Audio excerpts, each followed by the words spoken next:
Sharon from Ventura County Library, and today we're going to do a STEAM project called our Fall Diffusion Wreath.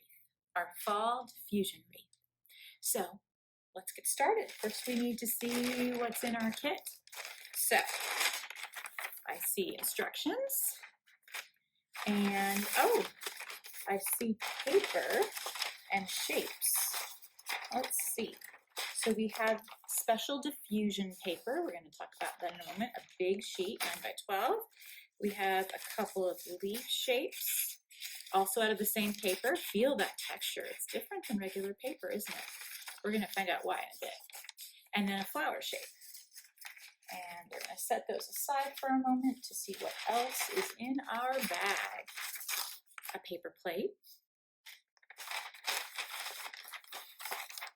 A paintbrush, and a piece of yarn. Okay, so we have all our parts and pieces together. There are going to be a few things that you'll need from home, and those will be markers.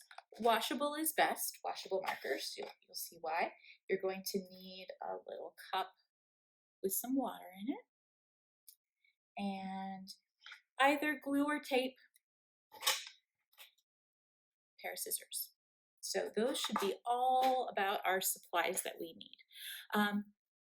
The first thing we're going to do and to decorate is that we get to take our markers and we get to color in squiggles and dots and lines and any way you want. You're going to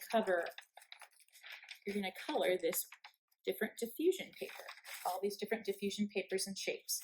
And to give you an example, I have colored this leaf. Now you can see where I've drawn the marker, and we're going to show you in a minute how this happens. But you're going to do squiggles and lines and dots and all kinds of shapes. You're going to leave a little bit of white space so that the ink has somewhere to diffuse to. But you're going to make that all over your shapes. And once you've done that, then you dip your brush in the water, and I'm going to show you what happens. So when you do this, you're not going to brush in big strokes. You can, but it takes longer. So you can do it whatever way you'd like, but I found the best thing is just to dab the water. And as I'm dabbing the water, do you see how the ink, it gets lighter, but it also spreads. We're going to try that a little bit down here. See if it continues to diffuse even after I dabble the water on it. And you see how the ink is spreading out? So this process is called simple diffusion. What happens is simple diffusion is when you have ions or molecules move or diffuse from an area of high concentration to an area of low concentration. So in this case, our special diffusion paper that absorbs and holds the molecules from the ink, from the markers. So see, we drew here and it held the ink right where it was. But when we add the water, it takes and floats those ink molecules and pushes them into other parts of the diffusion paper because it's absorbent. It holds water.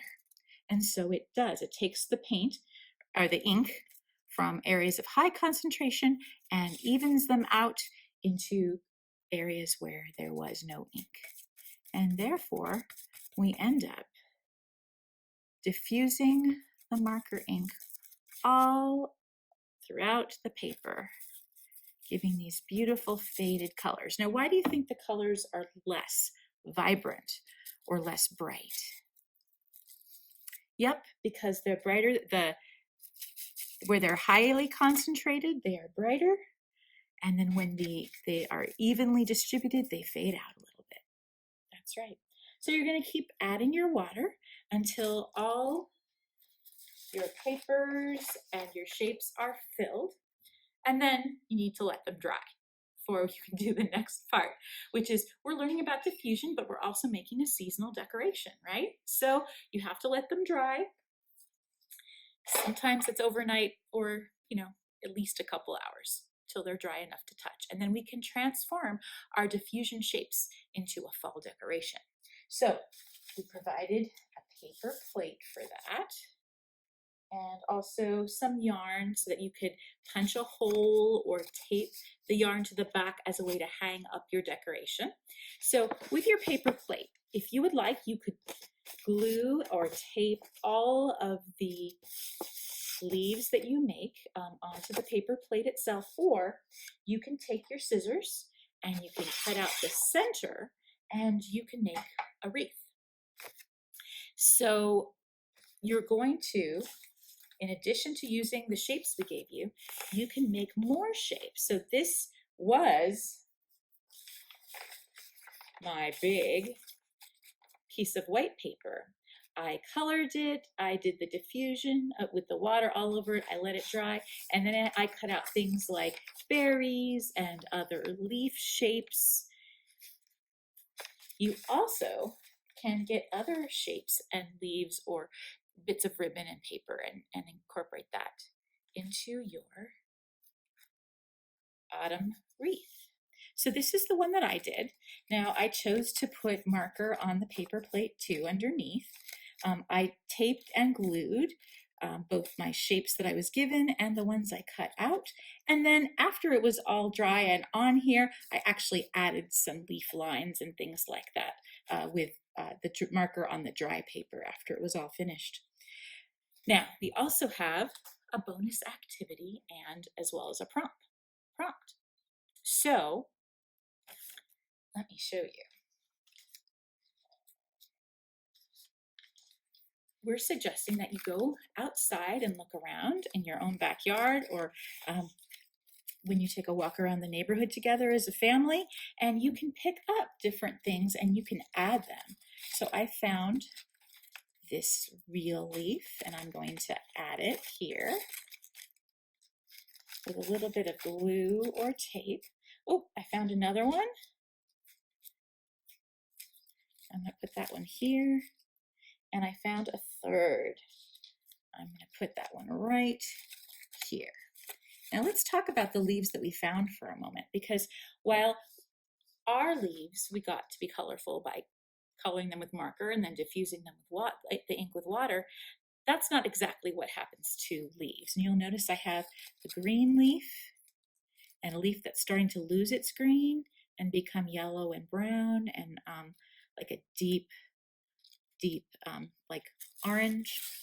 And then here's one that's even turning more and more burnt orange.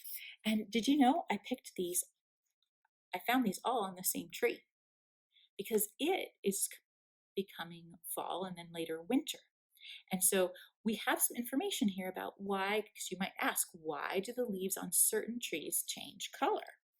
And as summer becomes fall, the days get shorter and there's less sunlight, and that signals the leaf, which this leaf started out as green, to prepare for winter, and it stops making chlorophyll. With no chlorophyll, that green color starts to fade, and you can see where it started to fade here. And reds, oranges, yellows become visible and browns, and then this is one that has had further time. So you'll notice that not all leaves on the trees change at exactly the same time. It sometimes takes them a little different amounts of time. So you can see I got that all from the same tree. If you want more information on why leaves change color, we've provided a website that you can go to and learn more about it in our instructions. Well, thank you so much for joining us today. We hope you enjoy your fall diffusion wreath. We'll see you next time. Bye-bye.